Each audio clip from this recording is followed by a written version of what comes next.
Today we come to the fourth commandment to remember the Sabbath and to keep it holy.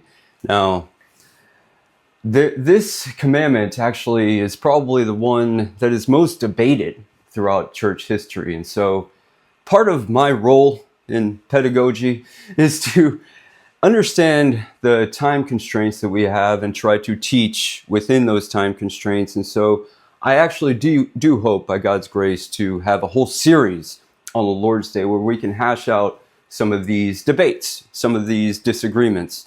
One of which was actually developed from Augustine. Early on, he said that 9 of the commandments were reiterated in the New Testament, whereas the Sabbath was not. And for a long period of time, there was no link between the Lord's Day and the Sabbath. It really wasn't until the medieval age, and Thomas Aquinas in particular, where we saw the Lord's Day in the Sabbath. Now, before we even get into much of that anyway, today is Father's Day, okay? Every Sabbath, every Lord's Day is to be Father's Day. This is a day dedicated particular for God, especially through his saints, as I hope to show you as we go along. Now, as I said, Thomas Aquinas is really the first one who developed this link. He saw in the Fourth Commandment 4 elements, but 2 of which we're going to talk about, okay? This is the literal interpretation, and within this literal interpretation, you have a moral element and a ceremonial element. The moral element is essentially exactly what the commandment says, that on the 7th day, there must be a day dedicated to the Lord, given over to the Lord. The ceremonial is that it occurs on the 7th day. Okay, so this is where it links. Now, I must say, we've had a series regarding heroes of the church, 3 of which were Thomas Aquinas, Aurelius Augustinus, St. Augustine, and John Calvin. I have to say, with all 3 of them, I actually find disagreement with how they see the Fourth Commandment. Specifically with Thomas Aquinas, it's how he sees the element as being ceremonial. What does he mean by that? And again, that might have to wait until a series. I'm not going to spend much time on this today. John Calvin saw it really a rest from our evil.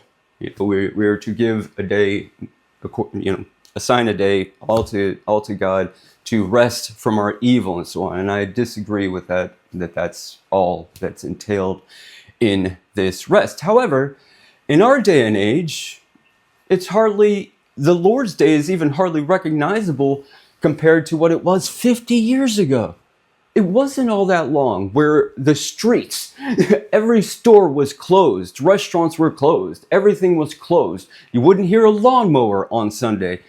And the day was literally dedicated over to God. You would have a morning service, and then the people would come together and typically meditate and learn the catechism, so catechize the people, and families would do this. So it was a day, the whole day was given over to God. And when I talk about possibly going back to morning and evening services, and people kind of complain and ask, how often should we do this? And I basically, my response is, yeah, what a tragedy that the minister confines us to just one message and not 2 or 3 or 4. This is a day to learn, to instruct ourselves about the God who is, about the Lord our God who has delivered us. Remember, he is the Lord our God. So I do hope to at least encourage us to go back, to return to how the Sabbath was celebrated, how the Lord's Day is to be celebrated, and how I want to begin, because we have much to cover today in the little bit of time that we have, but I hope to show the evolution of this Sabbath somewhat, and then pick it up from there, specifically with what Christ says about giving us rest. Okay, now where I want to begin is the very beginning. Genesis chapter 2, verses 1 through 3. Thus the heavens and the earth and all the hosts of them were finished. And on the 7th day, God ended his work which he had done, and he rested on the 7th day from all his work which he had done. Then God blessed the 7th day and sanctified it, because in it he rested from all his work which God had created and made. Now that word for rest, literally, those two words for rest is Shabbat. So that's the Sabbath, okay? Now, this doesn't really mean that he went to sleep and he got comfortable and he just chilled and ceased working at all. Essentially, he finished his work of creation and ceased his finished work. And then on the seventh day, he hallowed it because he enjoyed his creation. He basically finished his work, and on the seventh day, he hallowed it because it was hallowed in and through his divine creative hand. So in one way, this Sabbath is given over to all of mankind because God had hallowed it according to his creation for all of mankind. Now, briefly, it is kind of interesting. Why the 7 days? We understand why we have 24-hour periods, within the day. We understand why we have 12 months. Why 7 days? After the French Revolution, they actually wanted to go to 10 days. Because 7 isn't all that divisible into 365, right? But ultimately, the 7 days comes from creation, comes from God, comes from the scriptures. Okay, so on the seventh day, though, God hallowed this specific day to enjoy his creation. Okay, then we move to, not that one, but Exodus 20. And the fourth commandment, remember the Sabbath day to keep it holy. 6 days you shall labor and do all your work, but the seventh day is the Sabbath of the Lord. In it you shall do no work. You, nor your son, nor your daughter, nor your male servant, nor your female servant, nor your cattle, nor your stranger who is within your gates. For in 6 days the Lord made the heavens and the earth, the sea, and all that is in them, and rested the seventh day. Therefore the Lord blessed the Sabbath day and hallowed it. So not only are we to cease working on this day, but the cattle, everyone is supposed to rest this day. There's a 7-year Sabbath where God lets the land rest. You'll go to a golf course on occasion when it's in terrible shape. It's usually because they haven't let it rest. It needs to rest to rejuvenate, to actually be as good as it is designed to be, how we want it to be, and so on. In fact, the 7 of 7 years, so that after the 49th year was the year of Jubilee, where the slaves were freed, and so on. So many sevens. However, if we go to Deuteronomy chapter 5, which is another repeating of this law, so Deuteronomy chapter 5, beginning in verse 12. Observe the Sabbath day to keep it holy, as the Lord your God commanded you. It's very reflective of the law given in Exodus 20, with one exception, verse 15. And remember that you were a slave in the land of Egypt, and the Lord your God brought you out from there by a mighty hand and by an outstretched arm. Therefore, the Lord your God commanded you to keep the Sabbath day. So, in one sense, this Sabbath day is given over for us to stand in awe of God's creation, all according to his creation. So that's a Sabbath of creation. It's a day of rest for creation. Now we have a Sabbath for redemption. This is our redemptive rest. He has given us rest. We were slaves. We were slaves to sin. And now he has delivered us. He has liberated us. And now he has hallowed one day to be given unto this, our Lord, who delivered us from the house of bondage. Now, if we go to Exodus chapter 16, didn't mark because it was close to chapter 20, we go to, beginning in verse 22. And so it was on the sixth day. This is when God is providing manna, bread, which comes from heaven to the people, okay? And so it was on the sixth day that they gathered twice as much bread, 2 omers for each, because ultimately God gave them 2 servings on Friday, so that Saturday they didn't do any work. Okay, so that's ultimately what it's saying here. And all the rulers of the congregation came and told Moses. Then he said to them, this is what the Lord has said. Tomorrow is a Sabbath rest, a holy Sabbath to the Lord. Bake what you will bake today and boil what you will boil, and lay up for yourselves all that remains to be kept until morning. So they laid it up until morning, as Moses commanded. And it did not stink, nor were there any worms in it. Then Moses said, eat that today, for today is a Sabbath to the Lord. Today you will not find it in the field. 6 days you shall gather it, but on the seventh day, the Sabbath, there will be none. Now it happened as some of the people went out on the seventh day to gather, but they found none.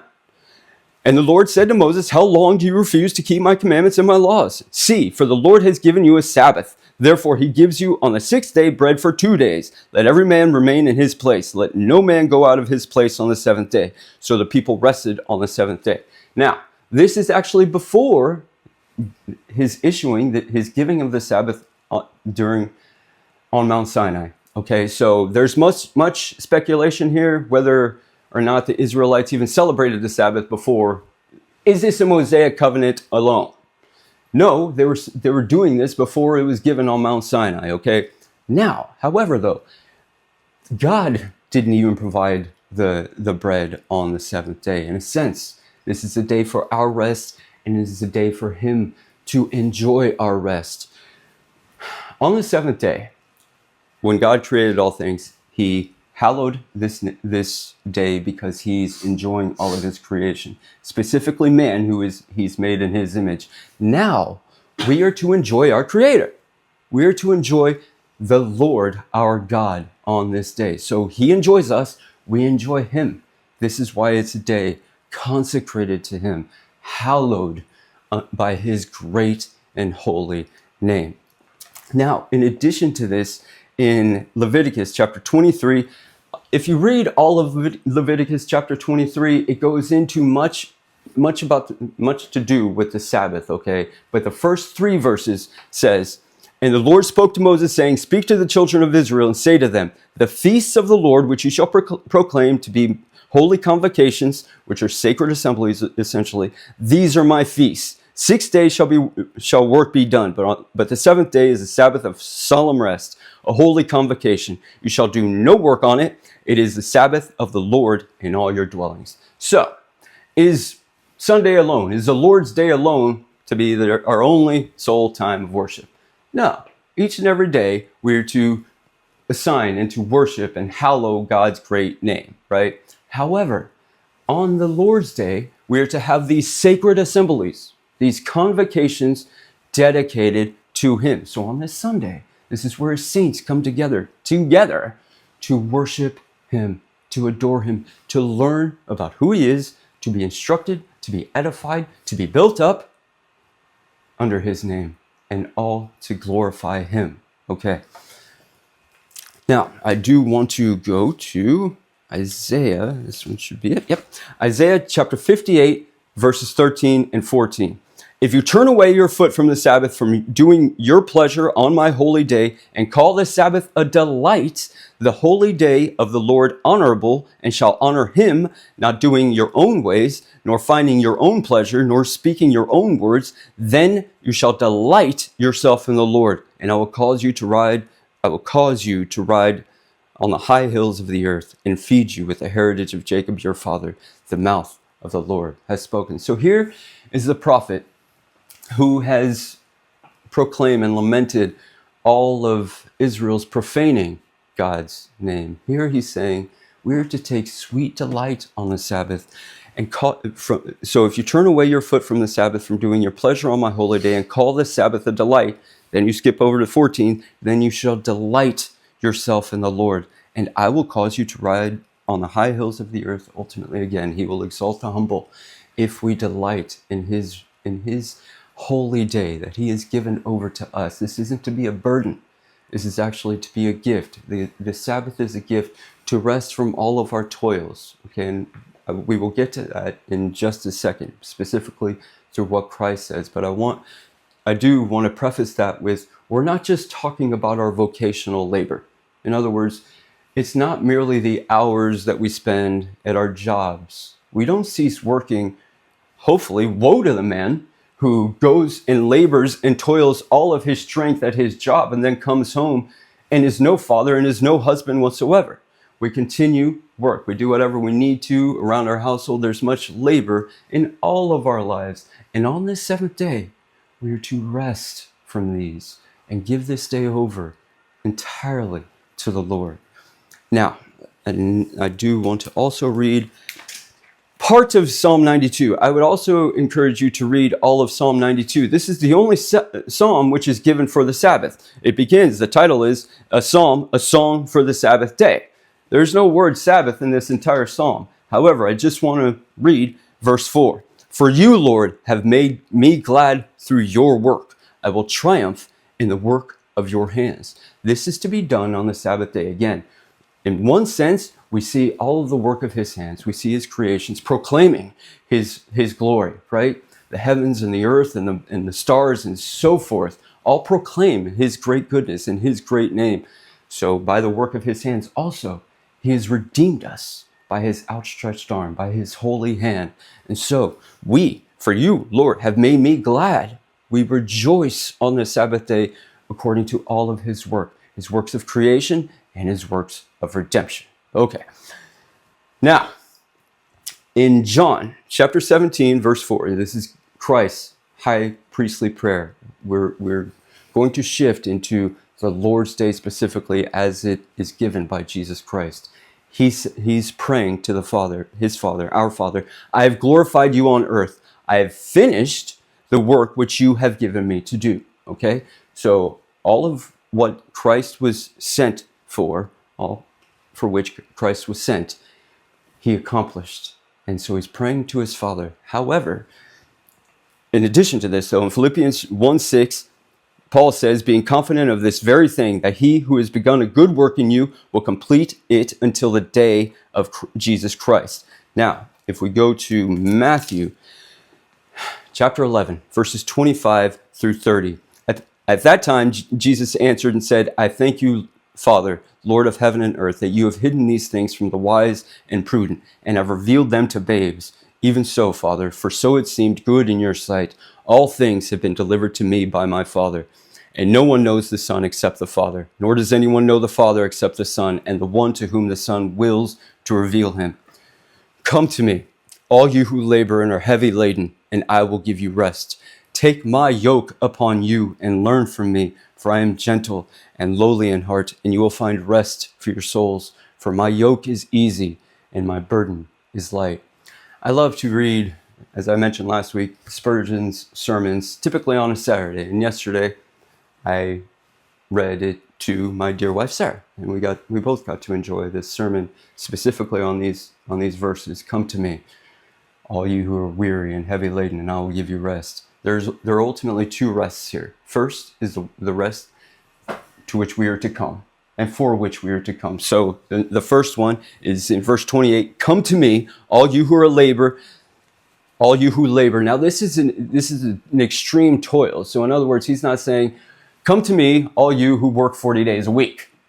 He's saying, come to me, all you who are exhausted, who have labored and toiled so much for your own salvation. For all of this, come to me, all you who work so hard for something I have done. Come to me, all you who labor and are heavy laden, and I will give you rest. This is a rest for which we merely come to Christ. It is a gift waiting for us to come and receive. So this one rest is all according to what he does. This is received by the gift of Christ, by what he's done. The second is actually a rest that we find in following him and learning of him. So he says, take my yoke upon you. This is our second rest, okay? And learn from me. So we are to learn about Jesus. Now, what does he say about learning? What are we to learn specifically? For I am gentle and lowly in heart. He is humble. Therefore, we are to be humble and somewhat meek. So he says, and you will find rest for your souls. For my yoke is easy and my burden is light. In Spurgeon's sermons, and you see this anyway in other sermons, but the yoke was typically what was put on a cattle. A beast of burden would bear this yoke, and on occasion.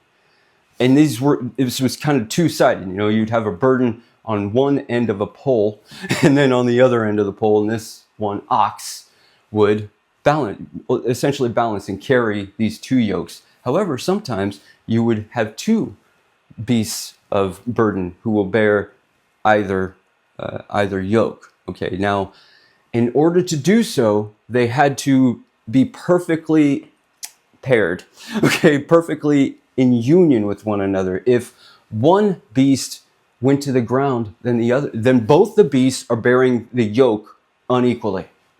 Okay, they both have to be in unison, in perfect unison. They have to walk straight when the other is walking straight. They have to turn together. They have to stop together. They have to commence again together. So we are to take our yoke, we're to take Christ's yoke, and as it is his yoke, and we are taking this yoke, if we know that he is meek, that he is gentle and lowly of heart, and we also are meek and gentle of heart and so on, then our yoke is easy and our burden is light because he carries it. His yoke is easy. His burden is light. All of the work which was necessary for our salvation was laid upon him. So I do want to finally at last get to, in returning to the Gospel of John, chapter 19, verses 28 through 30. This is when Jesus is on the cross in his last hour. After this, Jesus, knowing that all things were accomplished, that the scripture might be fulfilled, said, I thirst. Now a vessel full of sour wine was sitting there, and they filled a sponge with sour wine, put it on hyssop, and put it to his mouth. So when Jesus had received the sour wine, he said, it is finished. And bowing his head, he gave up his spirit. Just as God had hallowed the seventh day because he had finished his work of creation, even so the Son of God, just as he is accomplishing at last the final drop of his work, of for which he was sent, he says it is finished. And he went to rest. He gave up his spirit and his soul unto God for rest in the tomb until God raised him again on the Lord's day. So, all that was accomplished in creation, God saw that it was good, and then hallowed this day as a good day to enjoy all of his creation. Christ also on the cross, when he's taken that last drop of suffering, yields up his spirit as he says, it is finished. The work of not only creation, now the work of redemption is done. It's all done. Every single thing has been fulfilled through Jesus Christ. So now, this Lord's Day, the Lord's Day is a day of rest given over to the saints, to know who he is, that he is gentle and lowly in heart, and to take up his yoke upon us, where we will find that his yoke is easy and his burden is light. In the third commandment, it is to, not take the name of the Lord our God in vain. And rather than that, it is to hallow it. Would be to God that, who knows how long the name James Meyers is going to be around or be remembered. I would imagine maybe my grandchildren will know it. My great-grandchildren might know it. Who knows how long the name Charles Spurgeon will last? Who knows how long the name John Calvin will last? But let us never forget, his name shall endure forever. So may my name fall and be driven away like the wind. May the name of Charles Spurgeon be drifted away like the wind. May the name of John Calvin, even Thomas Aquinas, even St. Augustine, be driven and blown away by the wind. His name shall never, ever cease. His name shall endure forever. Now, every Lord's Day, we are to hallow his great name by service, by rendering to God that which is God's. Remember Christ with a coin. Now we are to render to God all of who we are, because he has created all of heaven and earth. He has sent his Son for us. And now we rejoice in light of this fact. We rejoice in the blood of the Lamb that was poured out for our salvation, and his body was broken for our sanctification.